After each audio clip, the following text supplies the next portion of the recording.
Bien le bonjour à vous, chers amis du matin, et très heureuse de vous servir en ce mercredi 20 décembre. Eh bien, il fait très froid. On s'est réveillé, Oran s'est réveillé sous le froid, bien sûr. Il a fait 6 degrés le matin et bien sûr, au courant de la journée, ça va varier entre 11, 12 jusqu'à 13 pendant la journée. Eh bien, on va ouvrir le bal de notre Bonjour d'Algérie en ce mercredi avec bien sûr un sujet qui nous concerne tous de près ou de loin, la prise en charge du pied diabétique avec le professeur qui est très connu d'ailleurs, Mohamed Najib Bouayed, qui sera présent ici pour répondre à nos questions. Et bien sûr, on parlera des antioxydants. Alors, qu'est-ce que les antioxydants? Comment se fait-il que le corps humain en a besoin? Bien sûr, on va connaître un petit peu tout ce qui concerne ces antioxydants avec notre nutritionniste Feriel Melzouk qui sera présente avec nous. Et bien sûr, on parlera du Festival national culturel du Melhoun qui fait notre identité, ce Melhoun. Et oui, c'est très très joli. Quand on dit Cher el Melhoun, c'est Hameda qui nous vient, ce sont les anciens et bien sûr les textes, les beaux textes du Melhoun qui nous reviennent en tête. Et bien sûr, on parlera de sport en cette matinée avec le championnat national de l'équitation. Eh bien, on verra avec notre invité tout à l'heure. Dernière ligne droite en cette matinée du Bonjour d'Algérie. Eh bien, on parlera du théâtre régional d'Oran qui verra la générale de... non, lui et elle ce soir. C'est une très belle pièce théâtrale produite par le théâtre régional Abdelkader Alloula. Eh bien, on recevra avec nous le grand homme de théâtre Abdelkader Belkaroui et Sana Zawi, la chargée de communication en dernière ligne droite. Je le rappelle, du Bonjour d'Algérie, comme d'accoutumé, on vous a habitué à une très belle chanson en solidarité avec le peuple palestinien.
El-Hallaq.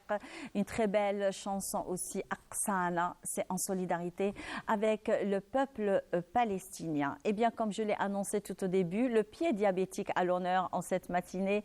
La prévention, les causes, les conséquences, et bien, ça sera avec le professeur Mohamed Najib Bouayed. Alors lui, il est professeur en cardiovasculaire. Bonjour. Bonjour, bonjour à On tout le s'est monde. habitué à vous, hein, ça y est, c'est bon. Oui, peut-être, mais enfin bon, c'est de temps en temps que je viens. Oui, mais on aimerait bien que vous veniez un petit peu C'est avec plus plaisir. souvent. Hein. C'est avec plaisir. Très bien, le plaisir est partagé. Moi aussi, Merci j'aime- d'avoir accepté Merci notre beaucoup. invitation. Merci à Et vous. marhaba bik avec nous au Bonjour d'Algérie de ce mercredi 20 décembre. Eh bien, le pied diabétique à l'honneur aujourd'hui. D'ailleurs, c'est un problème de santé publique. Donc, tout le monde, de près ou de loin, a un parent diabétique, que ce soit à la maison ou alors dans notre entourage, dans notre cercle d'ailleurs. Alors, comment le diabète affecte-t-il le pied diabétique ? Alors tout d'abord, il faudrait savoir qu'il y a à peu près 4 millions de diabétiques en Algérie, tout diabète confondu, ce qui est énorme, hein, ce qui est beaucoup. Oui. Il faudrait savoir aussi que parmi ces diabétiques, 20% auront, au cours de leur vie, à un certain moment, un problème au niveau de leurs pieds. S'ils ne prennent pas bien soin de leurs pieds. Oui, 20%. Voilà, oui. Exactement, ils vont avoir un problème qu'on appelle plutôt, sur un terme médical, un ulcère du pied. Et un Voilà. ulcère du pied qui peut donner des conséquences parfois très graves. Il Effectivement. faut savoir aussi qu'en Algérie, il y a en moyenne 10 000 amputations qui se font par an. C'est 10 alarmant. 000 non en moyenne. Hein. Et je pourrais même dire que ça atteint même 15 000 parce qu'il y a certaines amputations qui se font notamment dans certaines structures privées et qui ne sont pas répertoriées. Donc vous voyez le nombre de handicapés. Le pied diabétique est un véritable problème de santé publique. En plus, il coûte très cher pour les caisses d'assurance maladie. Donc il faut tout faire pour diminuer de manière significative ce taux d'amputation. Et pour le diminuer, bien sûr, il y a plusieurs thérapeutiques, mais il vaut mieux guérir, prévenir que guérir. Que guérir, Donc, effectivement. tout doit être basé sur la prévention. Et donc je vais Effectivement. parler sur la prévention, oui. Oui, beaucoup plus, parce que des fois, on trouve un diabétique qui ne prend pas soin de son pied, mais il ne connaît pas encore les conséquences, justement, de ces ulcérations et infections qui surviennent, par exemple, par uniquement porter des chaussures très serrées. On a un petit bobo, on va dire, au pied, et qu'on ne prend pas soin, on ne le prend même pas en considération. On se dit, ça y est, c'est bon, il va. Mais vu que le diabète, notre diabète, ou alors le diabète de la personne, n'est pas vraiment équilibré. Et là, il y a des conséquences vraiment très graves, voire l'amputation, arriver jusqu'à l'amputation. Oui, il y a certains patients diabétiques qui se négligent, effectivement. Alors, il ne faut pas négliger ces patients diabétiques parce que le diabète peut aller vers une complication qu'on appelle la neuropathie diabétique. Cette neuropathie, qu'est-ce qu'elle fait chez le diabétique? Elle rend le pied insensible. C'est-à-dire que le diabétique va ne plus sentir ce qu'il a au niveau du pied. Il peut avoir par exemple un petit microtraumatisme qu'il ne va pas ressentir, qui ne va pas lui donner de douleur, donc il va le négliger. Effectivement. Or, à partir de ce petit bobo, peut survenir des complications qui peuvent être extrêmement fâcheuses et qui peuvent conduire parfois à des catastrophes. Donc c'est ça, le diabétique, il ne faut absolument pas qu'il se néglige, il ne faut pas qu'il néglige son pied, le pied c'est important, d'autant plus que j'ai dit que 20% des diabétiques auront au cours de leur vie un problème au niveau de leur pied, donc il faut, dès que le diagnostic de diabète est fait chez eux, il faudrait qu'ils prennent soin de leurs pieds, il faudrait qu'ils consultent régulièrement leur diabétologue ou leur médecin généraliste ou leur médecin interniste, et il faut donc qu'ils fassent très attention à tout ce qui peut affecter l'intégrité de leurs pieds. Ne serait-ce que de surveiller ses pieds déjà. Oui. Parce que se laver les pieds, c'est bien, mais il faut les sécher après. Il ne faut pas les laisser humides. Alors, il y a plusieurs mesures préventives chez le diabétique. Le diabétique, il doit toujours d'abord inspecter ses chaussures le matin. Il faut même qu'il fasse rentrer sa main dans la chaussure pour voir s'il n'y a pas un petit élément agressif à l'intérieur qui peut le blesser. Il faudrait que le diabétique, quand il se lave les pieds, il faut qu'il les essuie, surtout entre les orteils. Il faudrait qu'il mette, s'il a le pied sec, il faudrait qu'il mette une fois par jour une hydratantes neutres. Il faudrait qu'il se chausse bien, des chaussures confortables, bien adaptées, qui ne le servent pas. C'est très important. Et il faut même que les chaussures soient choisies en fin de journée. Effectivement, que la matinée, parce que la matinée, on a tous des pieds qui sont relativement désenflés et lorsqu'on travaille, on reste debout toute la journée. En fin de journée, on a tous, c'est physiologique, des pieds qui sont un peu plus enflés qu'en matinée. Donc il faudrait que le diabétique aille mesurer, se faire des mesures de son pied en fin de journée. Ça sera un peu peut-être serré en fin de journée, mais ça sera confortable pendant la journée. Bien sûr. En plus, il y a aussi les chaussettes. Il faut jamais que le diabétique marche pieds nus. Il faudrait qu'il mette des chaussettes et des chaussettes avec des fibres naturelles, en coton, jamais synthétique. Il faudrait que le diabétique ne s'amuse pas avec ses ongles, ne commence pas à les couper lui-même. En les coupant, il peut couper sa peau et à partir de là... Exactement. Et à partir de là, un germe peut pénétrer et donner une infection du pied. Il faudrait qu'il lime ses ongles de manière... Parfois, il faudrait même peut-être qu'il aille chez un pédicure pour se faire des soins du pied. Oui, c'est beaucoup mieux. Toutes ces mesures-là sont extrêmement importantes. Il ne faudrait pas qu'il fasse ce qu'on appelle la chirurgie de salle de bain, parce qu'il y a des malades diabétiques, lorsqu'ils voient qu'ils ont un petit corps ou un petit rien du tout, ils commencent à gratter. À tripoter, à gratter, et c'est à partir de là que vont commencer parfois des mésaventures qui peuvent conduire à des complications. De toute façon, on a assisté. Oui, on a assisté pas mal à des personnes qui ont juste un petit bobo survenu à des chaussures qui sont mal adaptées à leurs pieds. Ça leur fait mal, ça fait un petit bobo et hop, et ça commence. Et il commence à prendre l'huile, une petite aiguille. Alors, une aiguille qui n'est même pas stérilisée, exactement. Alors, il commence à tripoter, etc. Ensuite, il se retrouve avec une gangrène bien installée. J'en ai pratiquement tous les jours des malades comme ça. Tous les jours. Oui. Voilà. Donc, toutes ces mesures préventives sont extrêmement importantes, surtout chez le malade qui a déjà une neuropathie, c'est-à-dire qui a déjà les nerfs qui sont atteints par le processus du diabète. Parce que le diabète, il atteint et les vaisseaux, et les nerfs, et les yeux, et les reins. Alors, le pied, c'est plutôt les nerfs et les vaisseaux qui sont atteints par le diabète. Et à cela, ça s'ajoute l'infection quand il y a un trouble trophique, quand il y a une plaie, quand il y a un ulcère, ce qu'on appelle un ulcère. Donc pour ne pas arriver là, surtout chez le neuropathe, celui qui a de la neuropathie diabétique, il faut que ces mesures préventives que je viens de citer soient respectées, mais à la lettre, et tout le temps et en permanence. Et on s'aidant même parfois par une tierce personne, par un parent, par un enfant à lui, par sa femme, par exemple, ou la femme par son mari, etc. Effectivement, parce que si on ne prend pas soin du diabète, le diabète ne prendra jamais soin de nous. D'ailleurs, c'est comme si c'est notre compagnon, on va dire, à vie. Donc, il faut bel et bien prendre soin de notre compagnon, on va dire, imaginaire, voilà, arriver à des moments où on ne peut plus y remédier à certaines infections qui s'installent suite à cette négligence du diabète. Exactement. Donc, quelles sont les causes déjà du pied diabétique? Alors, quand on dit pied diabétique, bien sûr, ce sont les infections qui surviennent. Ce n'est pas uniquement les infections. Le pied diabétique, il peut aller même de une simple hyperkératose. Qu'est-ce que ça veut dire, hyperkératose? C'est l'épaississement de la peau. Par exemple, un corps, un durillon, dans la plante du pied, les corps, tout le monde connaît ce que c'est que les corps. Eh bien, c'est une hyperkératose. Et ces corps et ces durillons sont dus justement au point de pression du pied sur le sol, à travers par exemple une chaussure. Et le diabétique, surtout quand il a un petit peu de neuropathie, a plutôt tendance à toujours appuyer sur le même point d'appui. Et donc il va irriter, frotter un petit peu ce point d'appui. Il y aura un épaississement de la peau.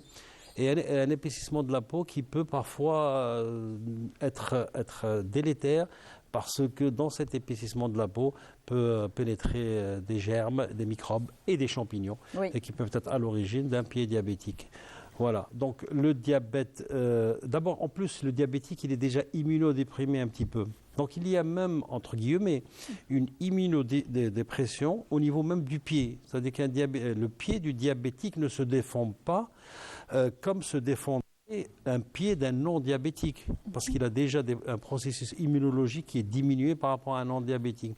Ce qu'il faudrait savoir, c'est qu'il y a 17 fois plus d'amputations chez un diabétique qu'un non-diabétique. Ah ben oui. Ce qu'il faudrait savoir, c'est qu'il y a 70% de risque risque de complications cardiovasculaires chez un diabétique que chez un non-diabétique. Donc vous voyez, tout ça, c'est en rapport avec le diabète qui atteint plusieurs organes et plusieurs vaisseaux et qui en plus, par l'intermédiaire de cette immunodépression, diminue les mécanismes de défense de l'organisme et donc, par conséquent, l'évolution parfois vers la gravité d'un petit rien du tout, d'un petit trouble trophique au niveau du pied. Là, on est arrivé aux conséquences. Vous avez commencé à parler des conséquences. Ben oui, il faut parler les des conséquences, oui. Ce sont les infections. Et arrivé jusqu'à l'amputation aussi. Oui, les conséquences, c'est les infections. Et les infections, lorsque l'infection gagne du terrain, parfois on n'arrive même pas à la traiter. Et donc, ça peut aboutir à une amputation de jambe ou une amputation de cuisse, qui est un handicap extrêmement important. Un handicap pour le malade lui-même, pour sa famille. Une amputation, ça a un coût. Un coût Oui. voilà, sur la qualité de vie du patient d'abord, Ah oui. un coût pour les caisses d'assurance maladie, un coût pour le travail aussi, si par exemple la personne a travaillé, pour sa situation professionnelle. Donc ça a un coût, une amputation. Une amputation majeure de cuisse ou de jambe n'est pas bonne. Donc il faut tout faire pour l'éviter. Et pour l'éviter, d'abord il faut de la prévention. La prévention, on va toujours vers la prévention. Dans le pied diabétique, c'est la prévention, parce que quand le trouble trophique arrive, là, la prise en charge est extrêmement complexe après. Hein. Il faudra tout faire après pour essayer de limiter ce qu'on appelle limiter les dégâts, entre guillemets, pour que le malade ne puisse pas perdre beaucoup de son membre. Peut-être qu'il ne perdra rien du tout, mais même s'il perd un orteil ou deux orteils, c'est pas grave. Donc il faut tout faire après pour essayer de sauver le pied. Et là, c'est un challenge extrêmement important. Et c'est pour ça que je parle quand il y a puisqu'il y a beaucoup de malades et des amputations, pour diminuer le taux d'amputation, il faudra absolument qu'il y ait des centres spécialisés du pied diabétique. Et malheureusement, il y a quelques unités en Algérie. Effectivement, il y a une unité, même ici à Oran, il y en a. Il y a une unité au CHU. À l'hôpital. Même au front de mer aussi. Oui, il y a la clinique Marie-Laribert. Un personnel qui fait un excellent travail. Effectivement, oui. Excellent travail, mais malheureusement. C'est la raison pour laquelle je les ai cités. D'ailleurs, ils en prennent bien soin. Et ce qui nous a plu, d'ailleurs, j'ai eu à y aller dans cette clinique, c'est qu'ils prennent en charge le malade avec tous les soins urgents, point de vue urgence, etc. Donc c'était le top, quoi. Non, ils font un excellent travail, le personnel et médical et paramédical. Et paramédical, effectivement. Mais malheureusement, ils n'ont pas tous les moyens, parce qu'il y aurait tous les moyens pour sauver le pied d'un diabétique qui a des troubles trophiques. Il faudrait qu'il y ait une association de plusieurs spécialités. Effectivement. Plusieurs spécialités. Il y a le diabétologue, bien sûr, il y a l'interniste, bien sûr, il y a le personnel paramédical, mais il faudrait qu'il y ait l'orthopédiste, le cardiologue, le réanimateur, le podologue, le chirurgien vasculaire. C'est ça, un centre spécialisé du pied diabétique. En Finlande, par exemple, par la création de centres spécialisés en pied diabétique, ils ont pu faire diminuer de plus de 50% le nombre d'amputations majeures, ce qui est quand même considérable. Donc il faudrait peut-être qu'on aille dans cette direction-là pour essayer de diminuer cette... Créer des unités spécialement pour ça. Oui, des unités, des centres qu'on appelle centres multidisciplinaires. L'interniste lui-même, le diabétologue, n'est pas suffisant. Oui. Parce qu'il faudrait qu'il y ait d'autres spécialistes. Tout le monde intervient. Même l'orthopédiste, il intervient dans le pied diabétique. Y compris le psychologue, d'ailleurs. Y compris le psychologue, bien sûr. Le podologue aussi, bien sûr que c'est important. C'est très important. Le podologue, celui qui s'occupe du pied, c'est important aussi, le podologue. Et puis, nous, il y a le chirurgien vasculaire qui doit faire son travail, qui doit déboucher les artères, parce que souvent, dans 70% des cas, les artères sont bouchées. Quel examen pour contrôler un petit peu les artères? C'est d'abord l'examen, le premier, le non-invasif, c'est l'écho-Doppler, l'échographie Doppler, c'est le premier. Et quand il faudrait faire une intervention ce qu'on appelle de revascularisation, c'est-à-dire une intervention qui peut déboucher les artères pour ramener du sang vers les pieds, Oui. on demande parfois un angioscanner. Voilà. bien. Mais voilà, ça c'est des examens qu'on fait pour évaluer le profil lésionnel de la personne qui a des lésions au niveau de son pied. Le profil lésionnel artériel, c'est-à-dire vasculaire. On fait un Vasculaire, bilan vasculaire. Voilà. Et ça, c'est important. Il faut que le bilan vasculaire se fasse. Je vais vous donner, moi, des statistiques britanniques. Oui, on aimerait bien. Oui. Britanniques. C'est Angleterre, c'est britannique. Oui. C'est une étude qui a été faite.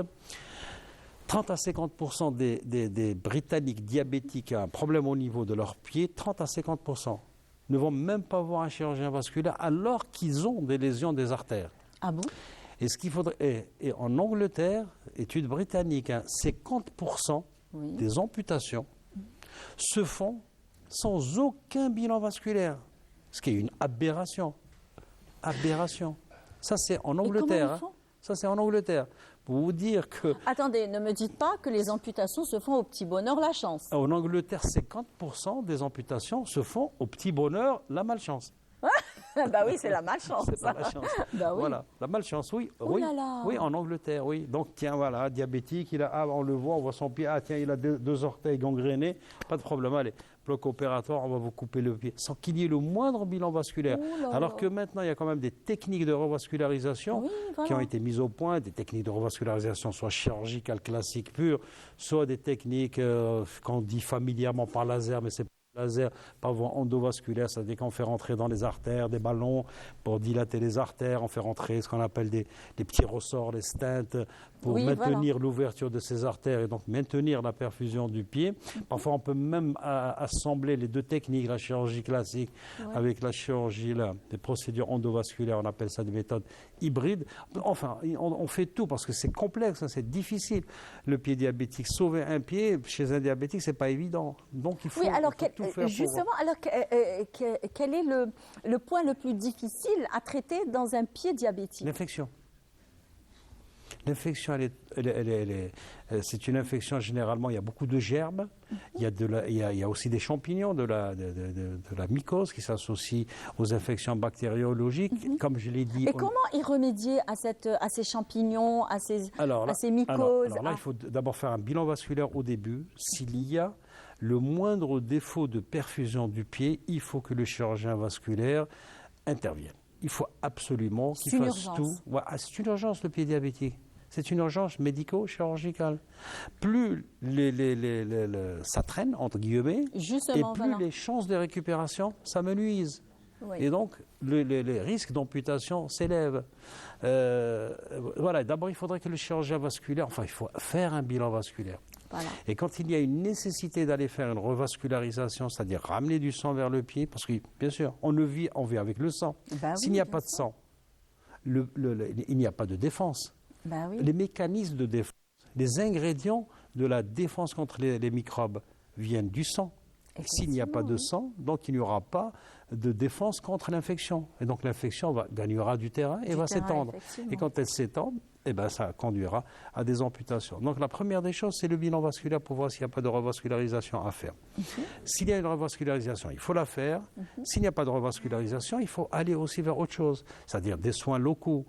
Il y a plusieurs soins locaux, il n'y a pas que mettre un peu de sérum salé, faire des débridements. Bétadine, Un peu de bétadine en plus, c'est pas efficace, c'est même parfois délétère, parfois ça peut compliquer les soins. Non, il y a d'autres méthodes, comme par exemple la thérapie par pression négative, comme par exemple parfois l'injection de facteurs de croissance, comme par exemple aussi lorsqu'il n'y a pas de revascularisation à faire, le PRP que les gens font pour la chute des cheveux, etc. Le plasma riche les plasmas riches en plaquettes, ça aussi on peut l'injecter au niveau des ulcères du pied et ça peut aider à la cicatrisation du pied diabétique. Rapide, c'est une cicatrisation rapide avec non, le c'est pas PRP? rapide, c'est pas rapide. Ça aide, ça diminue la durée de la cicatrisation parce que quand un diabétique a une plaie au niveau de son pied, parfois ça met beaucoup de temps, beaucoup de semaines, voire des mois pour que ça cicatrise.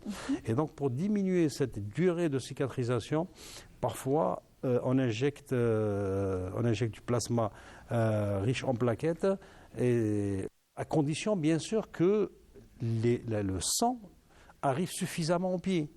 Ça, c'est une condition fondamentale. On ne peut pas faire de la PRP s'il y a des lésions artérielles, s'il y a une mauvaise perfusion sanguine du pied. Il faut d'abord améliorer la perfusion sanguine du pied et après aller vers la PRP. Enfin, il faut pour la PRP sous condition. Sous condition, oui. Il faut associer toutes les mesures thérapeutiques, les associer de manière intelligente pour pouvoir sauver un pied et pouvoir aller vers la sauvegarde du pied et donc la sauvegarde de l'appui et donc l'amputation et donc la diminution du taux d'amputation. Voilà. Eh bien, dis donc, parce que là, le pied diabétique fait beaucoup parler de lui, d'ailleurs. Oui, bien sûr, oui. C'est un problème, un gros problème mondial en plus. Il y a environ 400 millions de diabétiques dans le monde. 400 millions. Attendez, et le chiffre n'arrête pas d'augmenter aussi. En 2030, il y aura 600 à 650 millions de diabétiques dans le monde. Vous vous rendez compte? Et c'est dû à quoi?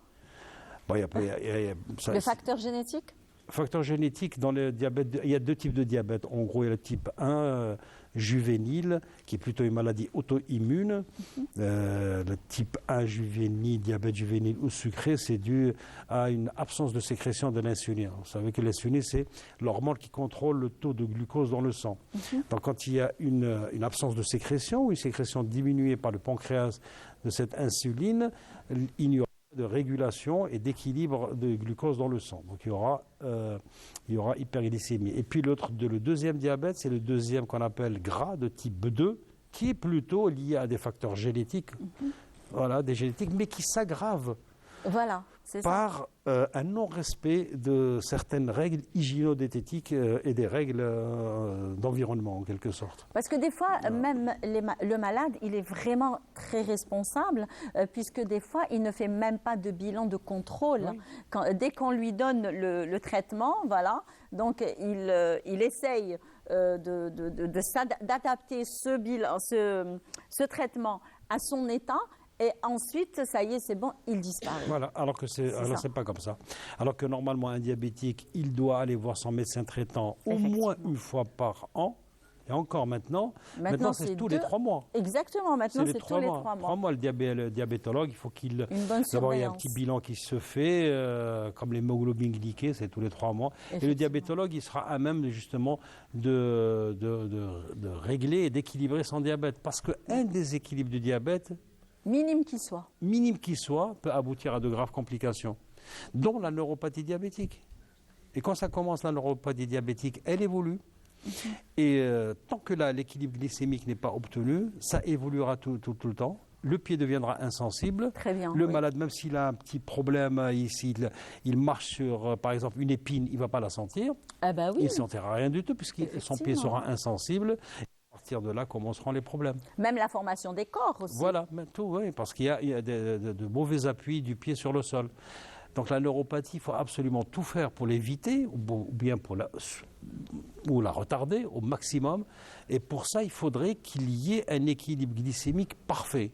Or, le diabétologue ou bien le médecin interniste est là pour justement régler ce genre de problèmes. Alors, et en dehors de, on va dire, bien sûr, le pied diabétique ne se résume pas uniquement à une gangrène. Alors, à part l'infection de la gangrène, qu'est-ce qu'il y a, on va dire, les infections qui sont à côté de la gangrène? La gangrène, c'est le stade ultime. C'est le stade ultime du pied diabétique. Quand il y a de la gangrène, c'est l'amputation directe. Ça rentre dans un stade évolutif qui est avancé. Et donc ça devient difficile. Donc il ne faudrait pas que ça aille vers la gangrène. C'est ce que j'ai dit tout à l'heure. 30 à 50% des malades en Angleterre qui ont une gangrène ne vont même pas voir un chirurgien vasculaire. Le pied est systématiquement nécrosé. Normalement, il faut toujours voir quand même le chirurgien vasculaire. C'est quoi une gangrène? Une gangrène, c'est une absence totale de sang, de perfusion qui arrive au niveau d'une région. Par exemple, l'orteil, au niveau du pied. Le sang ne passe pas du tout. Donc, il moute, comme on dit en arabe, il va se nécroser. Il va se gangréner, il va noircir. Alors là, il faut intervenir tout de suite, là, rapidement, pour qu'il n'y ait pas d'extension de cette nécrose, de cette gangrène. Donc il y des méthodes, soit chirurgicales comme nous on le fait, ou d'autres méthodes qui permettent de limiter ou bien d'arrêter le processus de gangrène. Maintenant, quand il n'y a pas de gangrène et il y a de l'infection, le phlegmon aussi, l'infection du pied, l'abcès au niveau du pied. Quand il y a au niveau du pied des microbes, ces microbes vont atteindre les tendons, vont atteindre les synoviales, vont atteindre l'os, vont atteindre les articulations. Ça, c'est encore pire. Et ça va donner de l'ostéoarthrite, des tendinites, des synovites qui vont évoluer. Et si le traitement n'est pas amorcé en urgence très rapidement, avec des mesures précises, thérapeutiques précises, eh bien ça évoluera toujours et ça peut conduire à des catastrophes. Il y a aussi un autre point que le malade doit respecter lorsqu'il a un petit bobo au niveau de son pied. Il faut pas, on lui dit, il ne faut absolument pas marcher sur le pied. Parce que quand il marche, alors qu'il a une infection, il va étendre l'infection. Alors souvent, moi je vois des malades avec de grosses infections dans leurs pieds qui rentrent dans ma salle de consultation en marchant. Alors qu'il ne faudrait pas qu'ils marchent. Il faut absolument ce qu'on appelle une décharge stricte. Décharge, il faut qu'il soit déchargé de tout, il faut qu'il s'allonge, ou bien qu'il marche sur le côté non malade, avec des béquilles, mais en tout cas, il ne faudrait pas qu'il mette son pied par terre lorsqu'il a une plaie. Et c'est à cette condition-là que beaucoup de plaies, beaucoup de troubles trophiques guérissent et cicatrisent avec parfois des mesures thérapeutiques simples. Oui. C'est une règle qu'il faudrait que le malade respecte. Très bien. Alors, un dernier mot, professeur Mohamed Najib Bouayed. On le rappelle que vous êtes cardiovasculaire, justement, c'est votre domaine, le pied diabétique.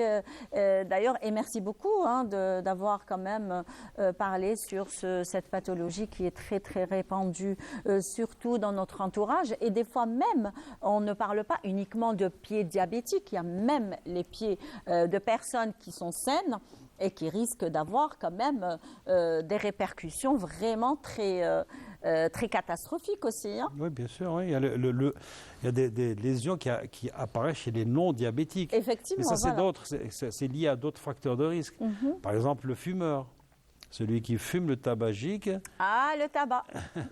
Le tabac, bien sûr, il peut conduire à des lésions des artères, enfin des vaisseaux qui perfusent les pieds et les jambes, les rétrécir, puis après les obstruer, et puis après ça donnera bien sûr une absence de perfusion et du sang qui n'arrive pas aux pieds, et ça peut conduire à des gangrènes et à des amputations alors que le malade n'est pas diabétique. Ce n'est pas uniquement le diabète.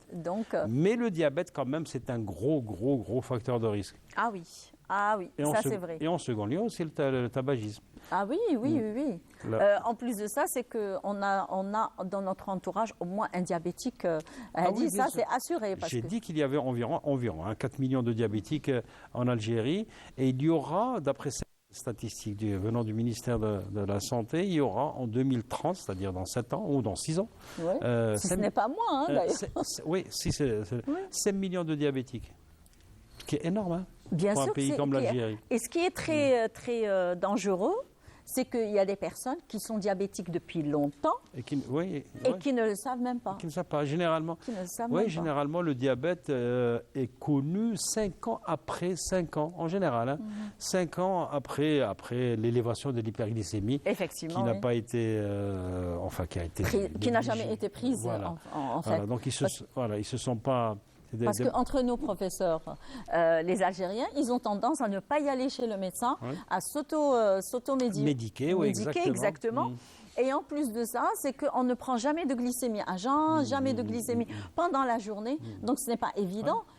Il faut faire un check-up au moins une fois par an, on va dire. Dans certaines statistiques épidémiologiques, il est dit que quand un malade, un diabétique, a un trouble trophique au niveau de son pied, ça veut dire que son diabète évolue depuis au moins 10 ans. Voilà.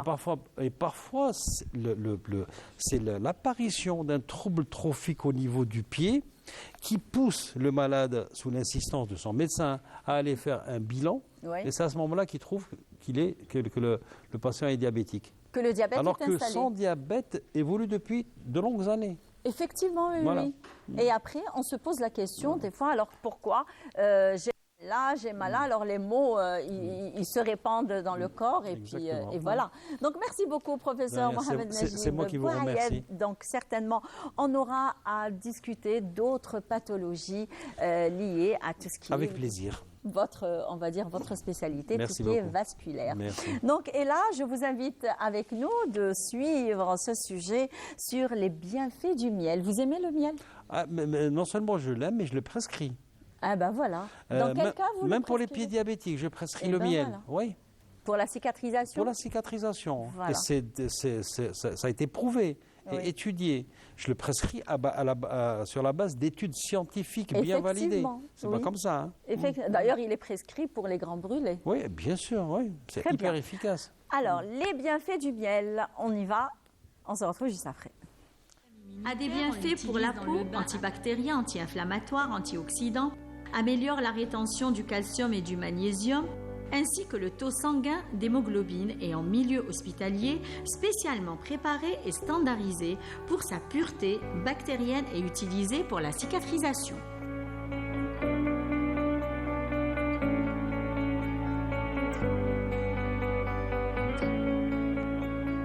Le miel, dont les propriétés sont multiples.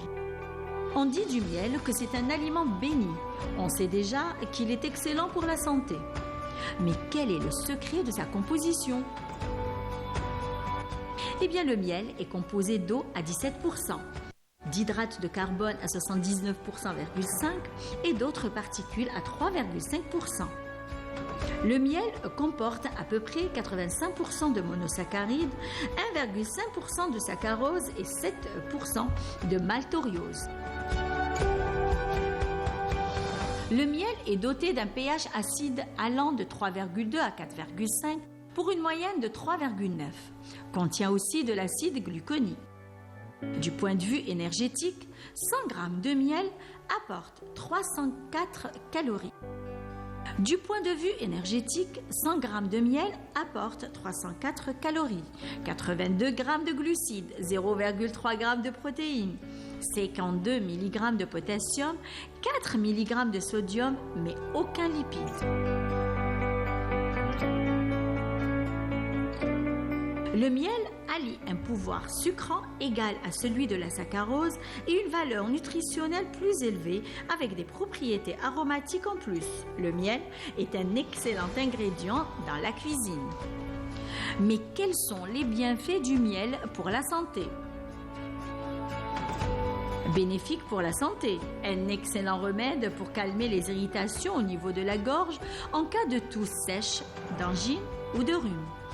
On l'applique aussi sur les gencives enflammées ou irritées ou même lors de la poussée dentaire. En plus de la santé, le miel s'accommode à plusieurs plats et entre parfaitement dans la composition de diverses recettes succulentes. Comme il existe différents types de miel aux saveurs différentes et aux propriétés variées.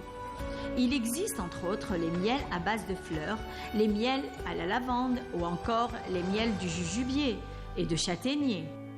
Le miel offre une nouvelle jeunesse au système immunitaire. Les scientifiques confirment les vertus curatives réputées depuis des siècles. Mais est-ce que le miel présente un danger pour notre santé ? Il y a les bactéries responsables du botulisme infantile, sont les seuls dangers microbiologiques pertinents liés au miel. Des formes résistantes de la bactérie Clostridium botulinum, responsable de cette maladie. Mais pourquoi mettre du miel dans notre infusion au thé est contre-indiqué? Eh bien, le miel frais est stable, mais... Eh bien voilà, parce que j'étais en train de consulter les messages qu'on reçoit de bon matin de nos chers amis téléspectateurs qui nous suivent par le net. Et j'ai vraiment une petite pensée et un petit coucou je vais faire à toute notre communauté qui se trouve à l'extérieur du pays. Alors ils sont là, ils se réveillent pour nous et on vous dit bonjour. Et voilà, un petit coucou, une petite pensée pour vous. J'espère qu'on vous accompagne dans de bonnes conditions et que vous allez rester avec nous jusqu'à 9h30. Et bien là, nous allons parler des antioxydants. Nous allons le voir avec notre nutritionniste, la sympathique Feriel Merzouk, bonjour. Bonjour. Ça va? Ça va, merci. Vous allez bien? Très bien. La merci. baisse? Ça va. merci. Alhamdulillah, ben, ça y est, on s'est habitué à vous. Hein. Idem pour moi. Franchement, c'est toujours un plaisir. Merci beaucoup pour l'invitation. Très bien. Alors, les antioxydants. Alors, les antioxydants, déjà, c'est des molécules qui vont venir combattre les radicaux libres. C'est un sujet qui est très scientifique. Je vais essayer de simplifier Justement, le plus oui. possible. Simplifier le plus Voilà, possible. et puis n'hésitez bien. pas à poser des questions si toutefois il y en a. Donc, les radicaux libres, qu'est-ce que c'est déjà? Ce sont des substances Oui. qui peuvent être néfastes dans notre corps, si elles sont trop élevées. Donc, il est normal qu'elles existent, ces molécules, et puis elles peuvent être bonnes, elles peuvent avoir un bon rôle lorsqu'elles sont à quantité maîtrisée. D'accord. Elles aident le système immunitaire à se défendre, etc. Mais lorsque ces radicaux libres deviennent, donc leur taux devient trop élevé, là, ça peut donc donner le stress oxydatif. Ah. Ce stress oxydatif est très mauvais pour la santé parce qu'il provoque la dégénération de la cellule, des infections, plusieurs maladies et il cause les cancers, justement. Ah. D'où l'importance. Ça veut dire que les antioxydants, il faut vraiment bien les gérer. Bien les consommer. Non, il faut consommer beaucoup d'antioxydants Oui. pour ne pas avoir de radicaux libres ou avoir des radicaux libres à quantité limitée et normale, si je peux dire, et pour éviter justement les maladies. Est-ce qu'on peut abuser justement du taux des antioxydants? Oui, abuser, bon, ça dépend jusqu'à quel taux, d'accord. Surtout que Mais vous êtes oui. nutritionniste, donc vous calculez. Voilà. Non, c'est pas ça, c'est que il faut justement consommer beaucoup d'antioxydants, sachant que notre corps a déjà sa réserve. Mais on les trouve aussi dans l'alimentation, et c'est ce qui est intéressant. D'accord. D'accord. Voilà. Et donc, leur rôle, justement, Oui. est de prévenir les maladies que je viens de citer et aussi prévenir le stress oxydatif. Et aussi, parce que comme c'est au niveau cellulaire, donc ça permet aussi d'avoir une belle qualité de peau aussi. C'est-à-dire que c'est santé, esthétique Effectivement. et prévention contre maladies par la même occasion. Voilà. Donc on trouve ces antioxydants dans tout ce qui contient la vitamine C, la vitamine E, le zinc, les flavonoïdes, la vitamine A aussi, la bêta-carotène et tout. Mais je préfère donner des exemples plus concrets. Oui. Comme ça sera plus simple pour le téléspectateur donc d'aller consommer tel aliment et savoir que c'est un antioxydant, qui contient des antioxydants. Donc déjà, on les trouve dans les fruits, Ben voilà les aliments. les légumes, voilà. Voilà. Alors, il y en a beaucoup, hein, parce que comme je le dis, c'est tous les aliments qui contiennent de la vitamine C, tous les aliments qui contiennent de la vitamine A, tous les aliments qui contiennent donc la vitamine E. Vous voyez, le Seigneur, c'est vraiment beaucoup. Mais là, je vais donner quelque chose qu'on trouve facilement sur le marché et dans l'assiette algérienne. Comme ça, on ne se perd pas. Oui. Donc, déjà, on a, bon, pour les fruits.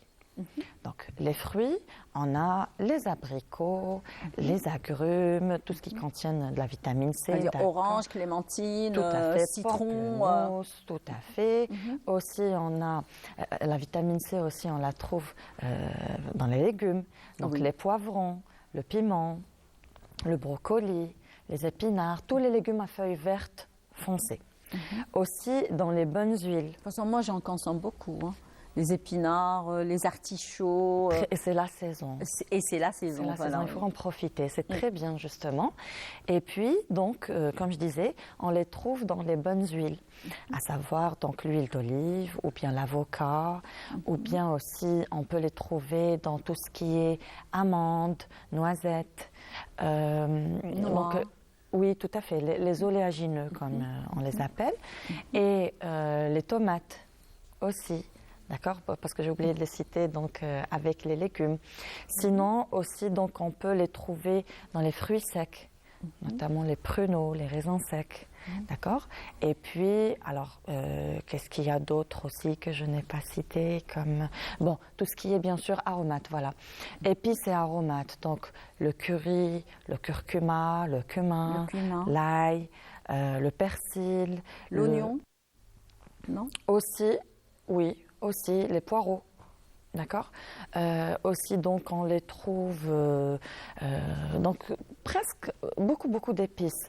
Et je ne sais pas si vous avez remarqué, la première émission qu'on a faite toutes les deux d'ailleurs, donc il s'agissait du régime méditerranéen. Effectivement, oui. Et vous voyez que tous ces aliments, ils sont intégrés justement dans le régime méditerranéen. Ça veut dire quand on consomme par exemple des fruits et légumes qui sont riches en antioxydants, donc c'est très bon pour la santé généralement. Tout à fait, exactement. Très bien, donc une assiette composée d'antioxydants, on va dire de fruits, légumes, etc. C'est bon pour la santé. Oui, il faut varier, donc il faut essayer de prendre au moins 10 aliments des aliments que je viens de citer, et il y en a plus. Donc j'ai essayé de citer le maximum possible, mais après si vous êtes intéressé, donc vous pouvez aller voir sur le net, et il y a toute une liste d'aliments antioxydants. Alors juste une toute dernière question, j'espère que notre assistante réalisatrice de script, Selma, ne va pas me dire allez, il faut faire vite. Juste une toute dernière question. Alors par exemple, quand on consomme des légumes qui sont vraiment très cuits, on a tendance à bien les cuire des fois quand on fait une sauce rouge, etc. Quand on intègre par exemple l'artichaut, par exemple, donc est-ce qu'ils perdent de leurs bienfaits? Oui, tout à fait. Oui. Donc il vaut mieux essayer de consommer plus d'aliments crus, mais après, par exemple, l'artichaut, on ne peut pas le consommer cru. Cru, exactement. Donc, moi, je l'aime. On ne peut pas. Déjà. Voilà, tout à fait. Ça peut être bien ou bien en sauce. Ou alors en sauce, voilà. Et réduire donc le temps de cuisson et la température. Il ne faut pas cuire sur un feu fort. Moyen, voire doux. Et puis, lorsqu'on a l'occasion de consommer, par exemple, pour le basilic ou bien les épinards, si on peut les consommer en salade, ça serait formidable, d'accord? Très bien. Donc, les épinards, on peut les consommer crus. Si on les coupe en petits, on peut les mélanger avec la salade. Avec la salade verte. Ça passe bien, oui, il n'y a aucun problème. Très bien. Excellent. Donc, merci beaucoup. C'est moi. Donc, on se donne rendez-vous dans les prochains jours. Avec plaisir. Très bien, c'est avec plaisir. C'était Feriel Merzouk et ses conseils sur les antioxydants. Et bien sûr, le colloque sur l'écriture du scénario. Alors, lecture Ilyas Benzien, et on se retrouve juste après avec le prochain plateau avec le grand monsieur, bien sûr, Abdelkader Ben Damesh, qui viendra nous parler de la 10e édition du Festival du Melhoun. On se retrouve juste après.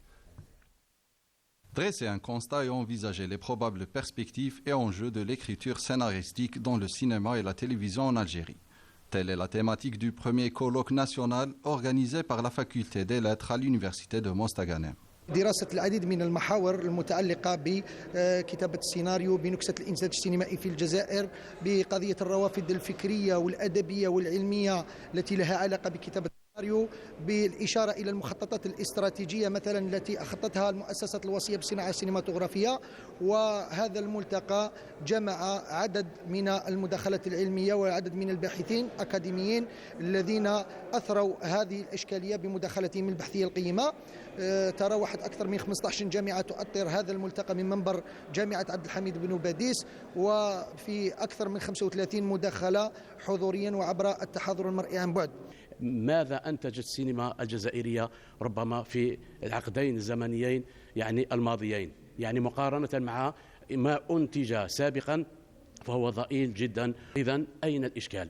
ومن هنا ينبغي أن نطرح تساؤل: أين يكمن الإشكال؟ هل لا يوجد لدينا يعني دي سيناريست من يكتبون لهذا؟ ألا يوجد تراث يعني زاخر في بلدنا لاستلهامه وإعادة كتابته وإخراجه من جديد؟ ألم تقم بعض السينما العالمية مثلا بما يسمى بأفلمة المسرحية العالمية، يعني حولوا مسرحيات عالمية مشهورة ربما تزيد عن 20 أو 30 مسرحية وحولوها إلى أفلام. ألم يقوموا أيضا بأفلمة الرواية الاجتماعية والرواية التاريخية؟ Le contenu dans les scénarios algériens dans la télévision et le cinéma, les entraves rencontrées dans le domaine, ainsi que les différentes stratégies pour développer le secteur, ont été les principaux points débattus par les quelques 20 chercheurs du territoire national participant à cet événement. هناك بعد كل جلسة فيها 3 حتى 4 مداخلات مناقشة مع الطلبة يطرحون أسئلة. ناخذ من هذا الملتقى في مداخلاته في كل محاضراته العلمية وكل ما جادت به قريحة مجموعة من الأساتذة من مختلف الجامعات الجزائرية، ناخذ أفكارهم توجهاتهم حول أزمة السيناريو، حول الدراما التلفزيونية في الجزائر التي نراها دائما في موسم رمضان فقط. كل هذه الأفكار ناخذ الجانب الأكاديمي ونحاول أن نسقطه على كل المهتمين، يعني فيه خبراء، فيه مستشارين، فيه مهتمين، من مخرجين، من كتاب سيناريو، من أيضا نقاد. نحاول أن نسلط الضوء على هذا الجانب. الإشكال يعني إشكال الوهن أو إشكال الضعف في السيناريو بين السينما والتلفزيون في الجزائر راهن في الجزائر. أعتقد أن هناك نقص في الكتابة الدرامية، لأنه ليس هناك اطلاع لكتاب السيناريو على القواعد الأساسية والبنائية لنظرية الدراما التي جاء بها أرسطولايس. لا يعرفون كيف يصوغون أفكارا، ولا يعرفون كيف يصوغون صراعات، وكيف يخلقون وضعيات، وكيف يرصدون العلاقات الدرامية بين شخوص القصة. حتى الحبكة ضعيفة، حتى الفعل الدرامي غائب في المسلسلات وفي الأفلام السينمائية، وهذا عائق جدا جدا. يعني من خلال هذا الملتقى يعني ندعو الفاعلين في السينما وفي التلفزيون أن ينظموا أو أن ينضموا أو أن يلتحقوا بورشات التكوين في كتابة السيناريو، لأن هناك حلقات فكر قوية جدا على مستوى الجامعات الجزائرية. هناك جوانب النقائص أو ما يعرف يعني بمواطن الرضاء التي قد تمس يعني الدراما الجزائرية، بالرغم أن لها متابعة يعني جيدة جدا، ولكن هناك دخلاء على الدراما، هناك أمور، هناك يعني كتاب سيناريو غير موجودين محترفين إلى غير ذلك. إذن من هذا المنطلق نحن نحاول نؤسس لبناء سيناريو متين، أو على الأقل إذا لم ربما يكون سيناريو متين هناك يعني تصور كونسبسيون، خاطر لأن الإعداد تاع البرامج ربما سواء تكون دراما تلفزيونية أو برامج إلى غير ذلك، لابد من أن يكون هناك تصور، وهذا التصور لا كونسبسيون هو معادل يعني مفهوم السيناريو يعني بالنسبة للسينما. إذن التلفزيون أيضا وإن كانت مؤسسة إعلامية إلا أيضا مؤسسة تقارب بين الإعلام والسينما. Cet événement a pour but d'essayer de repérer les entraves et de relancer l'industrie cinématographique en Algérie. Rendre hommage à Mohamed VI. Bien sûr, alors voilà. Bien, voilà, on a déjà commencé de parler sur le festival et la tenue de la 10e édition du festival culturel national du Melhoun. Eh bien, ça se passe à Mostaganem, le berceau du Melhoun. Alors, Sidi El Khdar Ben Khlouf, quand on dit la poésie chantée, c'est Sidi El Khdar Ben Khlouf, comme on le surnomme, Sha'ir Rasoul, alayhi salat wassalam. Eh bien, pour parler de cette 10e édition, nous avons avec nous alors deux grands monsieur de la poésie du Melhoun. Eh bien, nous avons avec nous Abdelkader Ben Damesh. Bonjour. Bonjour. Je suis très heureux de me retrouver ici avec vous pour parler du Festival national de la poésie Melhoun, qui est dédié depuis sa création en 2013 à Sidi El Khdar Ben Khlouf, qui est le fondateur même de cette poésie au XVIe siècle. Effectivement, alors vous n'êtes pas seul puisque vous êtes accompagné d'un grand monsieur et pas des moindres. Alors, nous recevons avec nous monsieur Khaled Chalel. C'est toujours un plaisir de partager avec vous ce moment de poésie chantée. Merci et bonjour de nous avoir donné cet espace pour pouvoir s'exprimer et parler de ce Melhoun qui est un grand espace, c'est tout un monde. Très bien.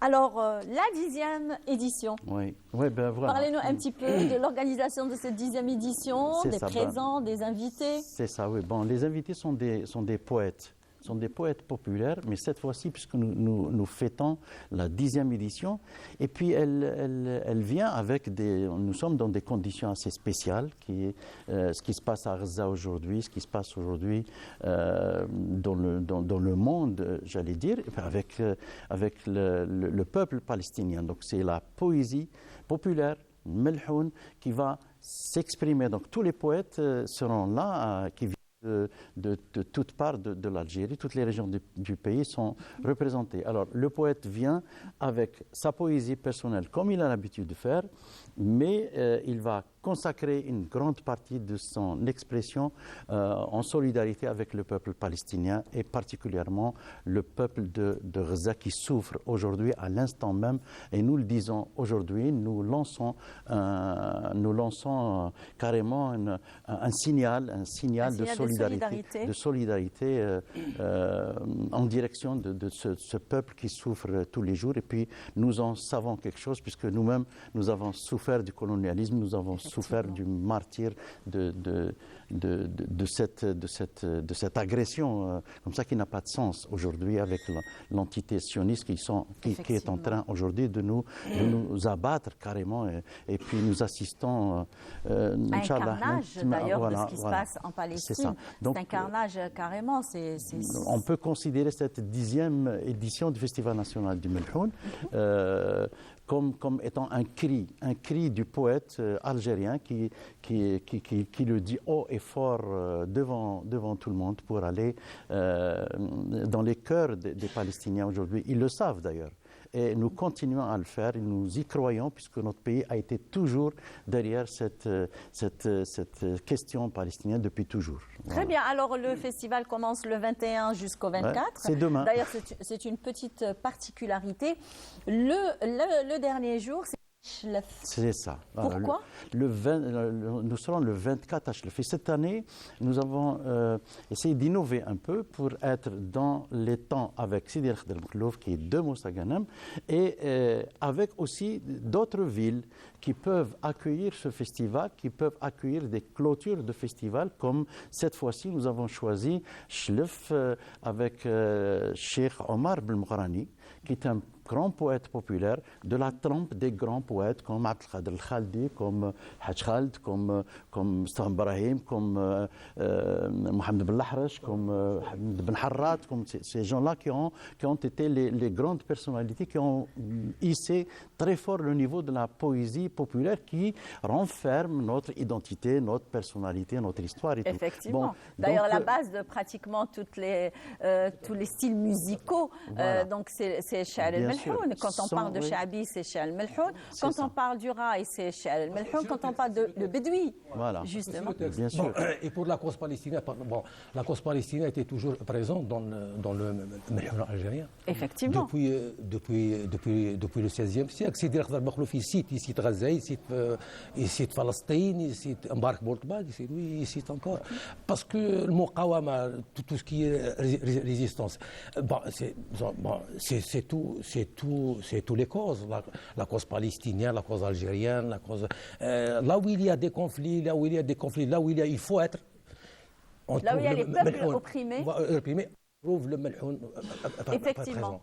Parce que déjà, la chanson, elle joue un rôle très important en ce qui concerne la lutte des peuples opprimés. On trouve même Mohamed Ben Ismaïl à Alger. Effectivement.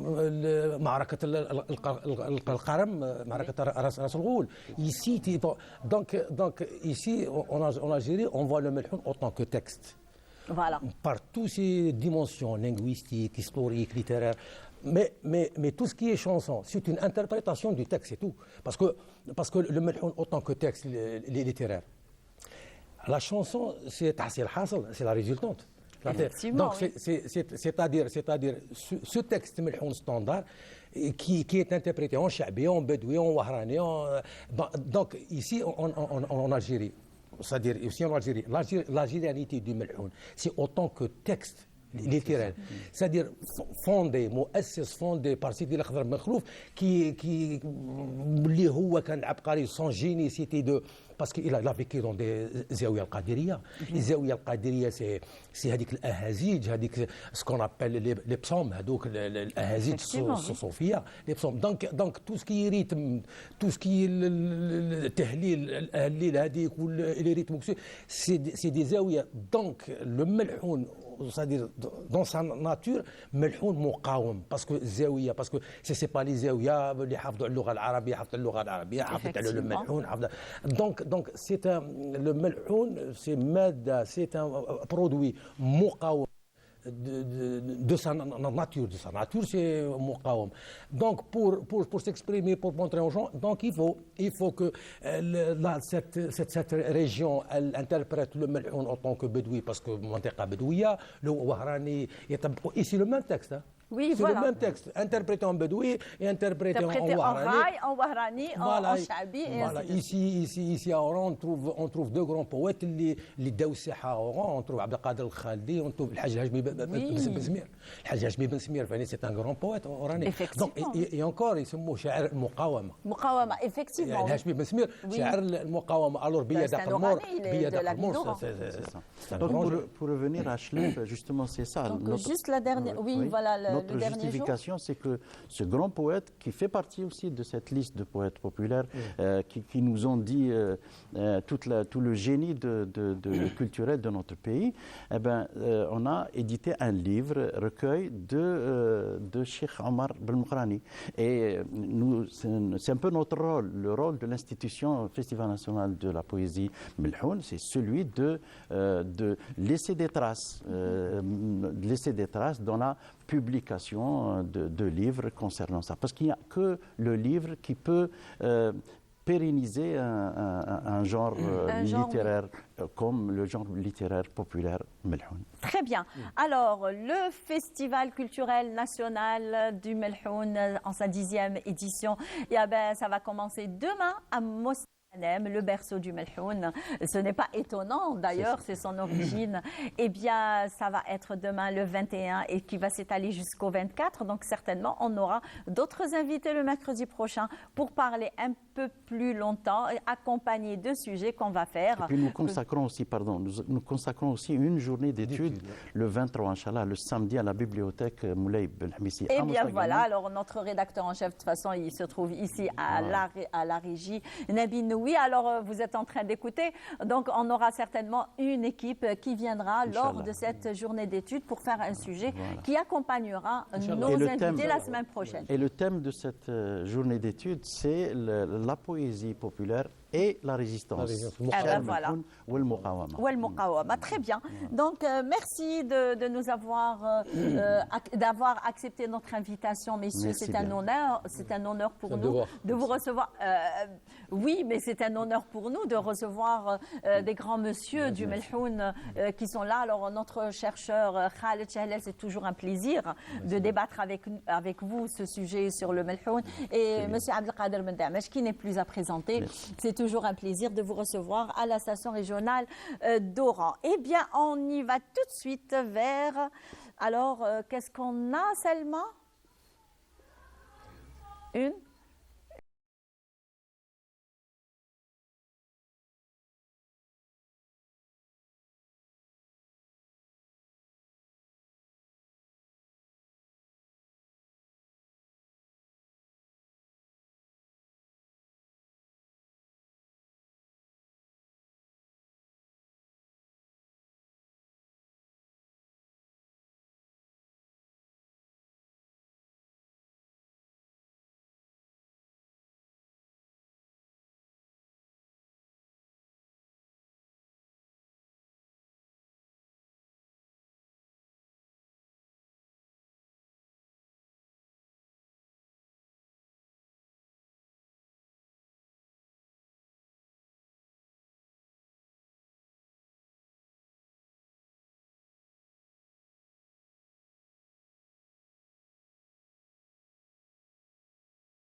Et bien sûr, honneur aux dames, c'est Madame Sena Zewi, chargée de communication du théâtre régional d'Oran. Abdelkader Aloula qui vient et qui partage avec nous le plateau. C'est toujours un plaisir. D'ailleurs, vous êtes une habituée. Merci beaucoup, Imen. Merci à la télévision algérienne pour l'invitation et bonjour aux téléspectateurs. Merci. Marhaba bik. Et bien sûr, vous êtes venu accompagné d'un grand monsieur, et pas des moindres, puisque c'est un grand homme de théâtre et c'est toujours un plaisir de partager avec une personne telle que ce grand monsieur de théâtre, un homme, on va dire, d'écriture, etc. Donc c'est monsieur Abdelkader Belkaroui qui nous fait l'honneur d'accepter notre invitation ici même à la station régionale d'Oran et bien sûr au Bonjour d'Algérie, Sabah Anwar et bonjour. Merci beaucoup, merci beaucoup. Très honoré de votre présentation, c'est un honneur d'être vous. C'est la moindre des choses. C'est une première, voilà. Donc, en fait, quand je ne suis qu'un serviteur des gens qui me suivent à travers mes écrits, à travers mes prestations de comédien au théâtre, donc ce qui partage notre devoir et notre passion, c'est d'abord l'humilité. On reste toujours accroché au sol.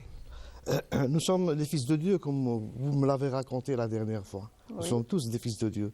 Oui. Donc, il y a quelque chose qui est plus grand que nous. Donc, essayons d'être ce que nous sommes d'abord et partageons ce que nous avons avec l'autre. C'est que vous êtes tellement humble et tellement simple, c'est ce qui fait justement le grand monsieur que vous êtes, le grand monsieur de théâtre qui est vraiment très simple avec une certaine... vous êtes très humble d'ailleurs, vous êtes vraiment, votre simplicité est vraiment remarquable et on trouve cette qualité que dans les grands, bien sûr.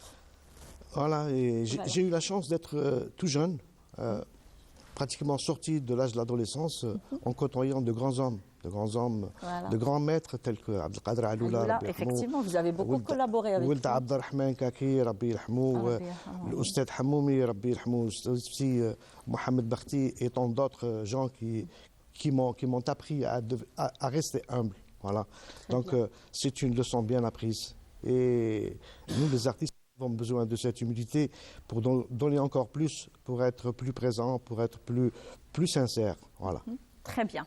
Et bien sûr, vous êtes accompagné d'un jeune comédien. Alors, c'est Ahmed El Aouni. Bonjour. Marhaba bik. بارك الله فيك نقول لكم بونجور ونقول صباح النور والانوار على الامه العربيه كامل. Inch'Allah. Alors merci d'avoir accepté notre invitation de bon matin, surtout qu'on le signale à nos chers amis téléspectateurs qui nous suivent depuis tout à l'heure d'ailleurs et ils nous accompagnent jusqu'à 9h30 que vous êtes comédien dans la pièce théâtrale qui connaîtra sa générale ce soir à partir de 18h au théâtre régional d'Oran 1 Sena Zewi. Oui. Alors la générale de la pièce théâtrale الجديدة تاع التياتر ريجيونال دوران سي إنتاج نهاية 2023 بداية 2024 أنا جو بريفير نقولها هي وهو ماشي هو وهي أبخي أستاذ بالكروي هو اللي يقرر فيها أنا النص الأول سيتي آلي لوي فوالا اللي قريته تاع الأستاذ بالكروي فوالا دونك اليوم إن شاء الله راح تكون لا جينيرال مرحبا بالجمهور تاعنا الجمهور الوفي المسرح الجهوي لوهران راح تكون لا ريبريزونطاسيون تاعها الأولى اليوم على الخشبة. Donc c'est un honneur pour nous de recevoir déjà le metteur en scène et bien sûr celui qui a écrit cette pièce théâtrale qui sera adaptée ce soir par des jeunes comédiens et bien sûr réalisée pour la première fois. D'ailleurs, c'est une expérience pour le réalisateur. C'est monsieur... Saad Abdelnour, c'est ça. Oui, voilà, il est professeur des Beaux-Arts à l'ISMAS et c'est sa première expérience en tant que réalisateur et c'est à cette, on va dire, de cette pièce théâtrale qui certainement il connaîtra une certaine gloire puisqu'il est d'ailleurs il assiste de jeunes comédiens qui sont brillants et bien sûr vous êtes en train de le chapeauter. Alors il est chapeauté par un grand monsieur tel que vous. Alors parlez-nous un petit peu du scénario de cette pièce. Voilà, Hiya ou Huwa, elle et lui, comme je l'ai écrite au début et qui a été annoncée Huwa ou Hiya par rapport au dossier administratif, par rapport au contrat par rapport, etc. Donc nous sommes devant pour le grand public, c'est Hiya Huwa, et administrativement, c'est Huwa Hiya. Voilà. Donc, alors attendez, Hiya Huwa, Huwa Hiya. Voilà. Donc c'est un texte que j'ai écrit en 2013, et qui est resté jusqu'en 2023. Il a trouvé son issue ici, au théâtre d'Oran, au théâtre régional d'Oran, qui m'a toujours été ma grande maison. Voilà. Oui. J'ai passé, aujourd'hui, je compte les années qui sont passées, c'est 44 années d'existence au théâtre d'Oran. Voilà. Depuis 79. Et vous allez encore donner, vous allez encore donner à ces jeunes, justement, qui ont cet amour pour le 4e art.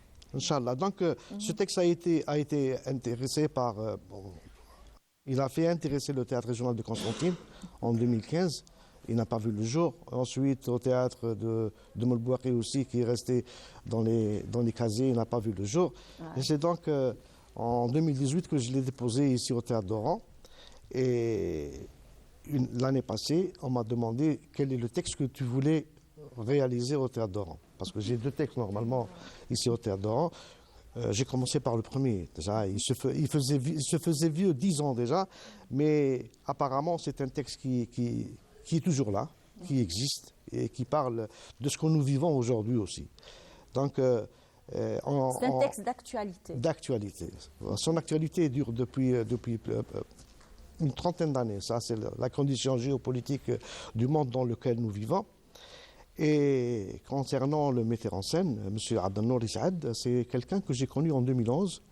Il a atterri à Oran. C'est des amis d'Alger qui l'ont confié à moi pour venir discuter avec Raja Aloula, parce qu'il avait travaillé sur le théâtre de Aloula. Voilà. Il devait présenter son mémoire de fin de stage en Chine sur le théâtre de Aloula. Donc on a fait connaissance. Très sympathique le personnage. En fait, je le redécouvre pendant les années 2015-2016 où je faisais la présélection du festival de Mostaganem. Il faisait partie de mon équipe. Et comme à mon habitude, je partage des moments de plaisir, de spectacle, etc., et des moments aussi de travail avec l'ensemble des gens qui sont autour de moi. Donc je lui ai lu ce texte. Il l'a trouvé très intéressant. Et depuis, on n'a pas cessé de parler autour de ce texte, cherchant une opportunité pour le monter, soit à l'ISMAS, soit dans un théâtre, soit dans un laboratoire. Et finalement, quand est venue cette opportunité, je lui ai annoncé qu'il allait être le metteur en scène de cette pièce, parce que j'ai trouvé en lui un certain intéressement, une certaine approche par rapport, parce que le texte est écrit d'une manière très récit, donc comme on dit al-masrahi sirdi. Moi, j'ai rêvé d'un spectacle lecture dramatique où le verbe trouvait son sens, et lui, il a amené cette histoire en la rendant surréaliste. Voilà. Donc il a cogité sur des personnages, toute la matière existe dans le texte, et lui, il n'a fait que reviser et revoir cette copie en la donnant au spectateur avec une image et avec beaucoup d'affection. Très bien. Alors, la pièce théâtrale, il y a combien d'actes dans cette pièce? La pièce, c'est un seul acte, divisé entre 2 histoires. Elle et lui. Les premiers intéressés, c'est-à-dire les premiers personnages, et ensuite une seconde version, une seconde partie de l'autre couple dans lequel évoluent Ahmed Aouni et Nassima Zabchi. Donc, ils sont le produit de l'histoire de l'artiste ou du créateur ou du journaliste ou du monde, un personnage du monde de l'univers des intellectuels qui est en train de passer par des moments difficiles et qui raconte toute une histoire. Très bien. Alors, vous allez nous raconter votre histoire. Très bien. Alors, Ahmed Laouni, vous faites d'ailleurs, vous êtes mis en exergue lors de cette pièce théâtrale, un rôle que vous jouez, que certainement, ça va être une très belle prestation ce soir lors de la Générale. Donc, parlez-nous un petit peu de votre rôle que vous allez interpréter. بون قبل ما نحكي لك على الرول نقول لك باللي على التجربه هذه باسكو كل خطره C'est la première fois? Non, non. Voilà. خادم déjà des pièces théâtrales مع التياتر. Je veux dire la collaboration théâtre avec monsieur Abdelkader. Oui, première fois واحد. كنت نقول لك التجربه هذه كما نقولوا تجربه جديده بالنسبه ليا باسكو رول كاع واحد اخر كاع حاجه اخرى بارابور لي رول اللي خدمتهم. والرول تاعي شي يحكي على Alors استنى قبل ما تكمل. قلت لي سي حاجه جديده. Oui. D'accord. Quelle est la différence entre ce que vous jouiez avant et ce que vous allez interpréter ce soir? Quelle est la différence? La différence.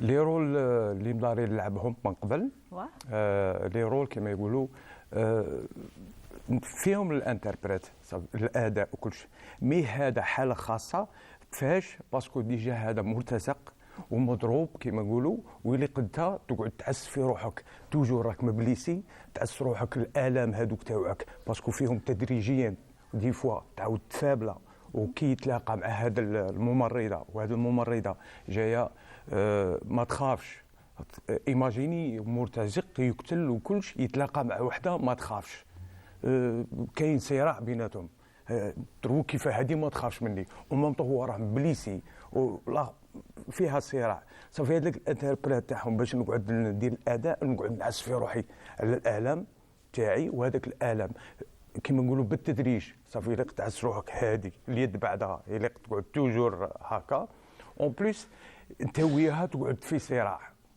بارابول الاخرين لا كنت نلعب نورمال سامح زعما اداء عادي نورمال بالنسبه لي سهل فوالا هذا جاي شويه صعيب وهذه في الاخر في الالقاء بعض الحوارات بعد الاخر تخدم انتيريور والانتيريور واعر باش تخدمه بارابول اكستيريور اكزومبل تزقي ولا تخرج مي الداخل تهضرها الداخل شويه صعيبه وعليها قلت لك ديفيرون زعما اون ميم طون تجربه جديده بالنسبه لي. الله يبارك. Très bien. Donc une première expérience qui sera enregistrée dans votre répertoire en tant que jeune comédien où j'espère que vous aurez d'autres succès inchallah et d'autres rôles à interpréter encore plus poussés que ce rôle que vous allez, c'est nouveau pour vous, donc ça va être un challenge pour les jeunes.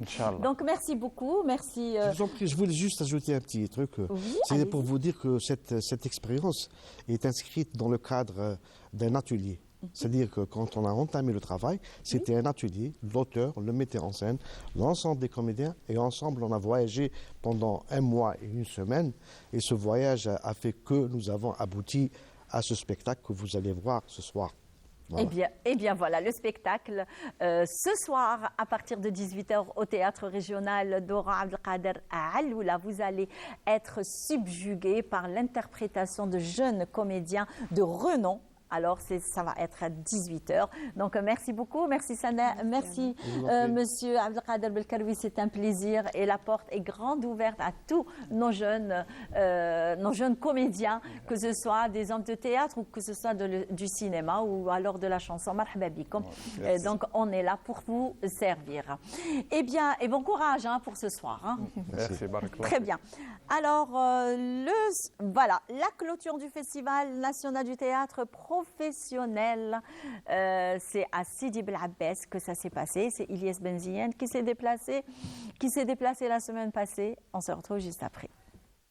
مهما فعلتم يا كيانا مصنوعا في لحظة كاذبة من تاريخ البشرية فإن الحق سيرتفع عاليا وإنكم لساقطون بأوجهكم وأقنعتكم تلك لأن غزة لن تباع. C'est avec ces mots de communion et de fraternité envers le peuple palestinien frère que s'est clôturée la 13e édition du Festival culturel local du théâtre professionnel, qui s'est tenu au théâtre régional de Sidi Bel Abbès, avec la participation de 6 troupes, et ce, en présence d'une assistance passionnée de 4e art. تنوعت المحطات ما بين عروض مسرحية متنافسة، وهي في المجموع 6 عروض متنافسة من مختلف الفرق، منها مستغانم، تيارة، القليعة ومليانة، بالإضافة كذلك إلى محطة جد هامة وثرية وهي الندوة الفكرية التي أتت في ضوء مناقشة والبحث في مسيرة المهرجان الثقافي المحلي للمسرح المحترف منذ يعني خلال 12 دورة كاملة من 2007 سنة تأسيس إلى 2022، بالإضافة إلى أننا قمنا بتكريم قامات فنية وإبداعية سامية، وهذا تأكيد على قيمة الفنان وهو في حياته لإثراء مساره الفني والإبداعي. بالمناسبة هذه عرفنا مخرجين جدد، تجارب إخراجية جديدة مع طاقات إبداعية، مع دكاترة أسماء في المسرح وازنة يحضروا المناقشات تاع العروض. هذا الشيء مهم.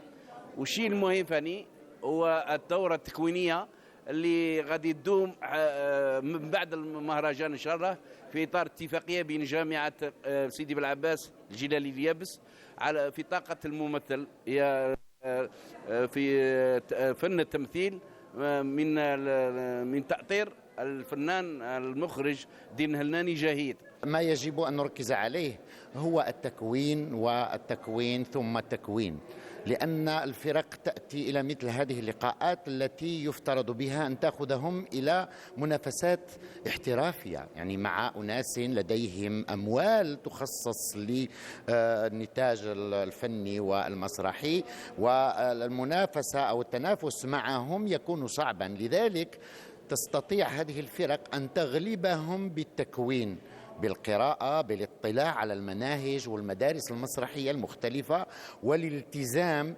بالمبادئ الفنية والجمالية للفن المسرحي. La soirée s'est conclue avec la distinction de 3 pièces retenues par le jury. Le premier prix, quant à lui, revient à la troupe mostaganémoise El Moudja pour sa relecture de l'œuvre d'une des figures du théâtre algérien, le dramaturge Ould Abdelrahman Kaki.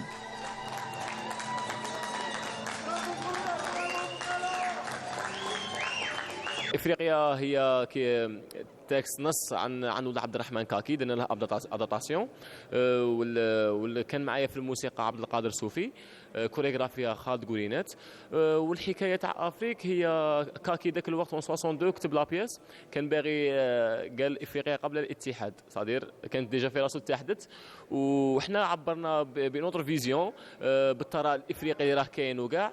كاينه كلمه في لافان تاع سبيكتاكل هي المهمه اللي لعبنا على جال العرض، هي افريقيا يبنوها الافريقيين، افريقيا يبنوها الافريقيين على جال الثراء اللي فيها، على جال الثروات اللي فيها، لازم احنا نبنوها باش تبنى، ماشي لوكسيدون يبنيها علينا.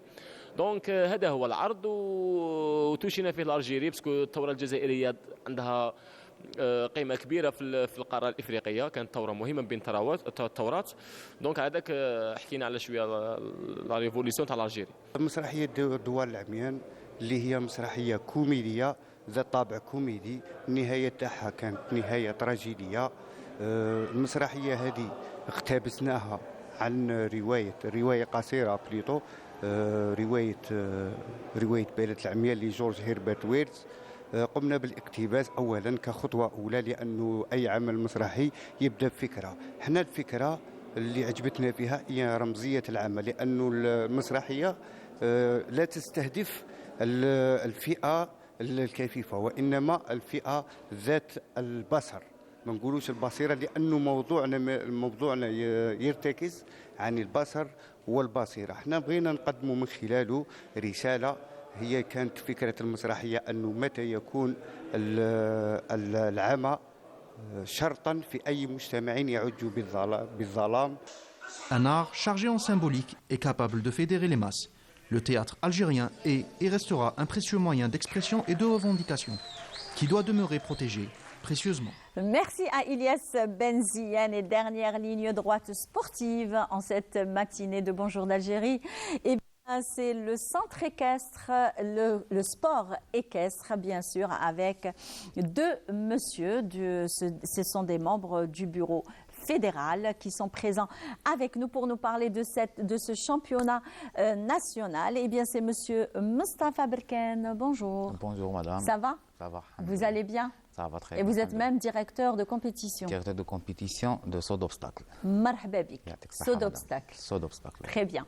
Accompagné de M. Baha'eddine Bakhalfa. Alors vous aussi, vous êtes membre du bureau fédéral, mais vous êtes directeur de compétition Fantasia. Voilà. Voilà, c'est magnifique ça. Ça, c'est un spectacle. Bien sûr.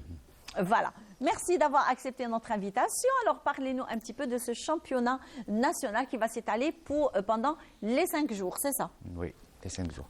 بسم الله الرحمن الرحيم والصلاة والسلام على أشرف المرسلين.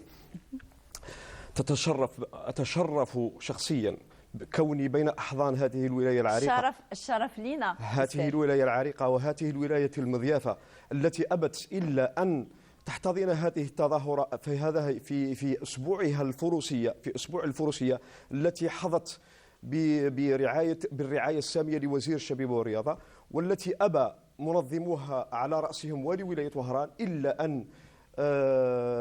أن يحرصوا على هذه التظاهرة على أن تكون على أحسن صورة، والتي لا أشك ولا أظن أن تكون أحسن من سابقتها. هذه الطبعة هي الطبعة الثالثة، وسابقتها كانت في الطبعة الأولى كانت في ولاية معسكر، والثانية كانت في ولاية البيض في سنة 2022، والأخيرة هذه التي أبى المكتب رئيس نيابة أصالة عن نفسي ونيابة عن رئيس الاتحادية الفروسية السيد رميلي زهير، أبى إلا أن تكون هذه الطبعة التي أتت في نهاية السنة أوغون. شكرا جزيلا. ولكن Merci. Alors, il faut parler un petit peu des compétiteurs, justement. Est-ce que vous pouvez nous parler un petit peu sur tout ce qui va se passer pendant ces 5 jours? D'accord. Donc, ces 5 jours, c'est les journées nationales de l'équitation, d'équitation. Donc, on a essayé, je dirais, un événement grandiose, et qu'on est un événement phare de l'année. Donc, l'événement fait le saut d'obstacle et la fantasia, donc ce qui est l'équitation traditionnelle. Et en même temps, on a essayé pour la première fois de faire une course de camelin, le même événement. Eh bien, ça c'est une très bonne idée par contre. Bien sûr. Avec bien sûr la présence de plusieurs exposants dans le domaine de l'équitation. Donc des artisans, des industriels qui vont exposer leur travail et leurs produits au sein du centre équestre Antarab Nouchedded d'Oran. Donc l'événement, c'est sous le haut patronage de Monsieur le ministre de la Jeunesse et des Sports, et bien sûr l'organisation et la présence de Monsieur le Wali d'Oran. Et bien sûr, on n'oublie pas de remercier l'APC d'Oran et l'APC de Sénia. Donc, alors, la compétition commence à quelle heure? Déjà, c'est aujourd'hui. La compétition a commencé officiellement hier avec le warm-up. Le warm-up, c'est la préparation des chevaux et des cavaliers pour la compétition. Donc, la compétition, c'est le championnat national d'équitation, cadet, junior et senior. Très bien. Donc, les compétiteurs sont le nombre de 145. 58 seniors, donc il y a plusieurs catégories. Donc, l'équitation, c'est le seul sport mixte. Effectivement, oui, mixte. Donc, il y a des garçons, il y a des filles. On ne peut pas dire des filles parce que c'est un sport mixte. Effectivement, c'est un joli sport d'ailleurs. D'accord. C'est un sport élégant par contre. Élégant. Bien sûr, et trop de monde. Oui. Bien sûr. Oui. Donc, la compétition officiellement va commencer cet après-midi à partir de 14h. Donc, avec les juniors et les seniors, les cadets vont commencer demain. Donc, et les finales sont programmées le samedi, Inch'Allah. Le samedi, la finale de ce championnat national, où on aura d'ailleurs notre journaliste Souad Benatia qui sera présente lors de cette compétition nationale du sport équestre. Merci beaucoup, messieurs, et bon courage pour cette 3e édition. Mais avant de vous quitter, alors le directeur régional de la station d'Oran, M. Omar Ziden, alors présente ses profondes et sincères condoléances à la famille de notre collègue qui est décédé à Alger, Rania Zenimi. Eh bien, inna lillahi wa inna ilayhi raji'un. Nous, on compatit à la douleur de toute la famille, tout le personnel et surtout à notre tête, le directeur régional. Eh bien, j'espère... On ne peut rien dire dans ces moments douloureux, sauf qu'on est de tout cœur avec vous. Rabbi yarhamha min ahl al-jannah inshallah wa kullu nafsin da'iqatun lil maut. Donc voilà. Voilà, Rabbi yarhamha inshallah. Eh bien, nous arrivons à la fin de notre Bonjour d'Algérie de ce mercredi 20 décembre. On se donne rendez-vous le mercredi prochain avec